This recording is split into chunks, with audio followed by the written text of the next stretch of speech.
সবাই মিলে একত্রিত হয়েছি ভবিষ্যতে যে ক্যান্ডিডেট ঘোষণা করা হবে সবকিছু যাচাই বাছাই করে। আর ইতিমধ্যে আমাদের নেতৃবৃন্দ বলেছেন, আপিল ভাই বলছেন, মুজাহিদ বলছেন, বকুল বলছে, জাফর সাহেব বলছেন, আজকে তারা যে সম্ভাব্য ক্যান্ডিডেট, আমাদের জাফর সাহেব সম্ভাব্য ক্যান্ডিডেট না। আমরা যারা যাকে দিব একজন ভালো লোক, শিক্ষিত লোক, এ কথাটাই বলা হয়েছে, যারা দিলে সোনার গায়ের পিতৃপুরুষদের সম্মান বাড়ে।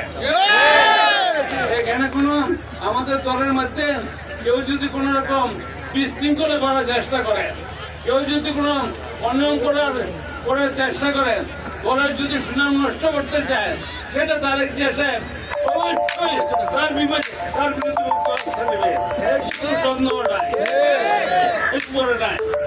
এই দানের শেষ নিয়ে কিন্তু ষড়যন্ত্র চলতেছেন, দেশের বিরুদ্ধে ষড়যন্ত্র চলতেছে, যাতে ইলেকশন পিছিয়ে যায়।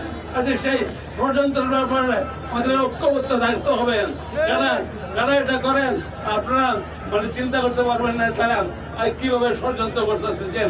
নির্বাচন ইনশাল্লাহ আগেও বলছি, এখনো বলছি, যত কিছু ষড়যন্ত্র করুক, যত ষড়যন্ত্র করুক, দেশে বিদেশে যত ষড়যন্ত্র করুক, ইনশাল্লাহ দলের শীত বেগম খালেদার নেতৃত্বে, তারেক জিয়ার নেতৃত্বে আমাদের আজকে ধানের শীত মার্কা বিএনপি আবার ক্ষমতা আসবে ইনশাল্লাহ।